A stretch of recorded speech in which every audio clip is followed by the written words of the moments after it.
Assalamu alaikum, first year commerce. How are you? It's me, your teacher Asma Nadeem. Today we are going to start a new chapter, that is a home trade. Before starting this chapter, I would like that you recall the second chapter, that is nature and scope of commerce. Okay, in this chapter we discussed about industry and its type. We discussed about commerce. Okay, when we discussed about commerce, we discussed the functions of commerce.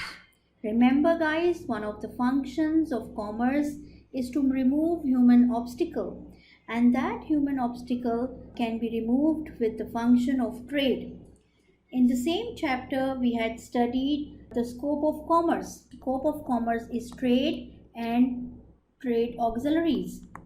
Okay, without this auxiliaries, we cannot do trade, we cannot perform the function of trade. So, concluding this all, we can say trade is an integral part of commerce.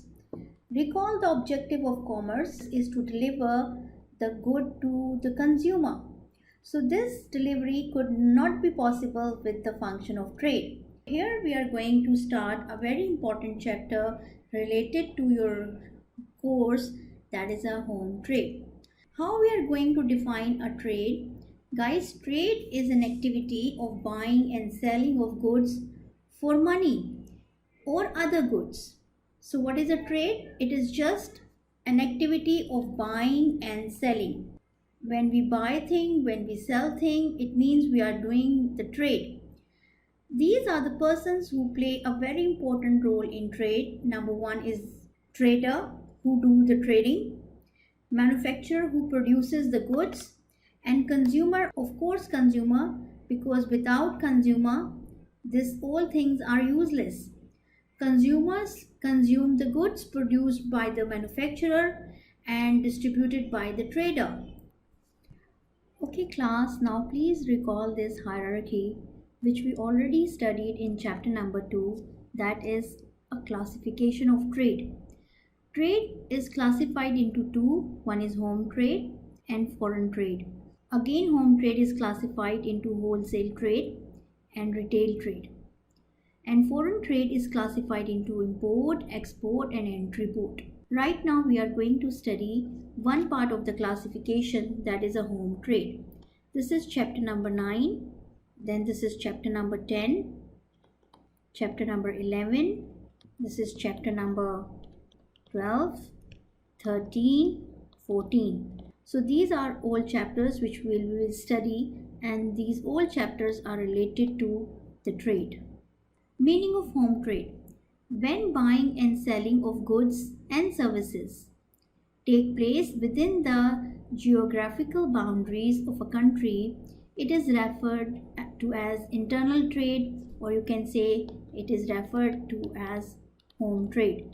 Simply guys, you can write it like this: when buying and selling take place within the boundaries of a country, it is called home trade.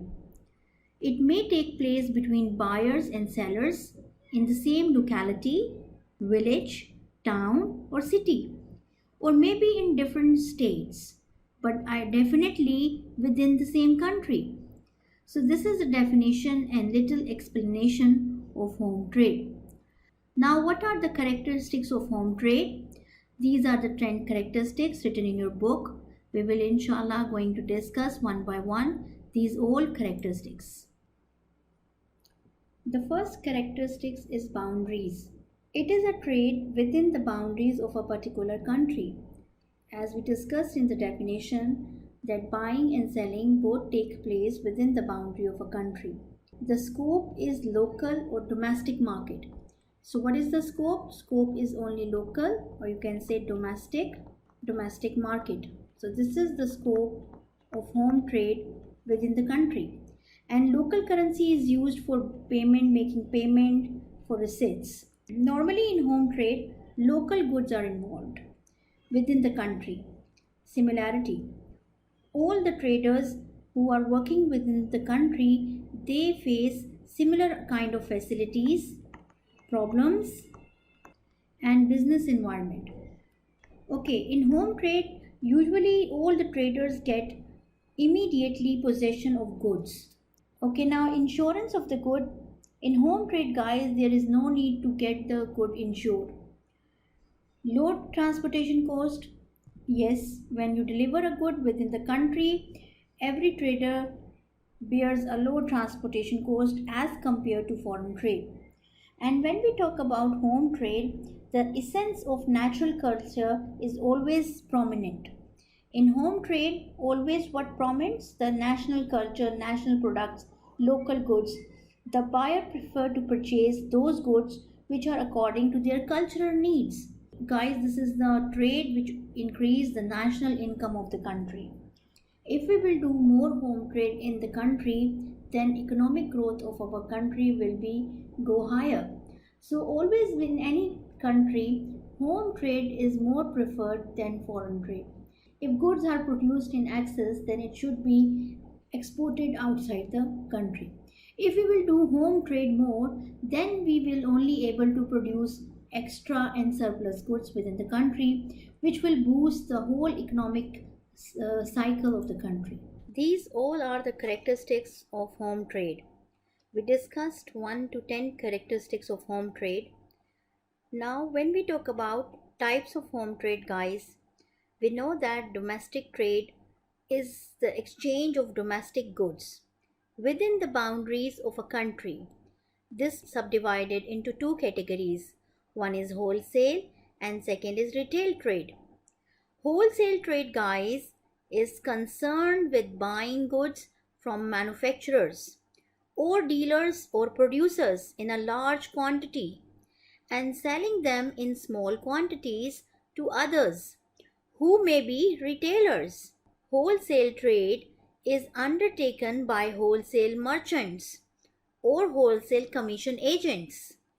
So we can say that wholesaler steals in bulk quantities, while retailers or retail trade is concerned with the sale of goods in small quantities to the consumers.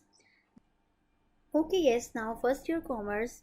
In simple words, we can say wholesalers are those people who buy directly from the factories and they are the middlemen, they are the agents.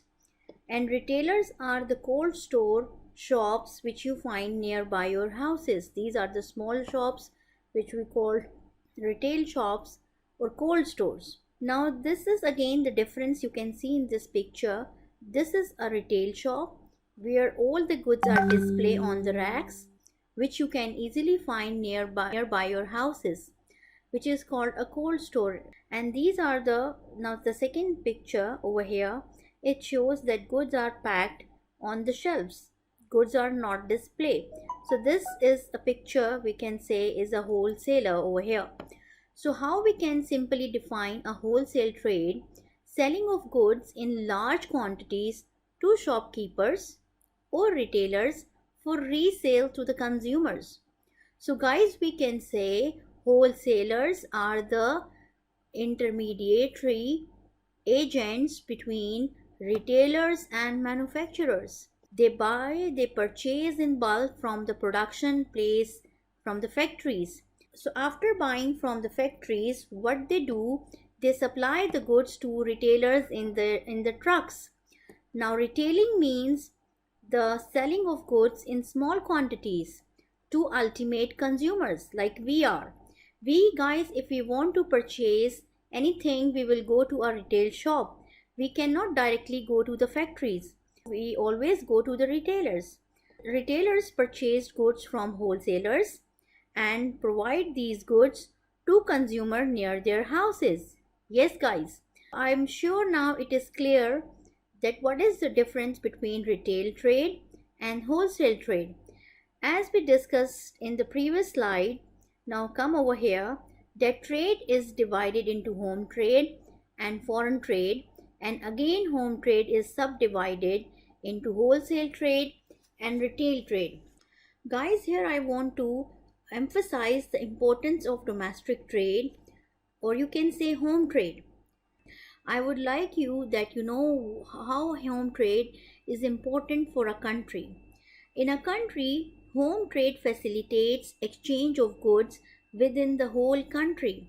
Now, by allowing all different types of goods and services to reach all parts of the country, and this also improves the standard of living of the residents of the country, as well as, guys, it will also improve the employment rate of the country.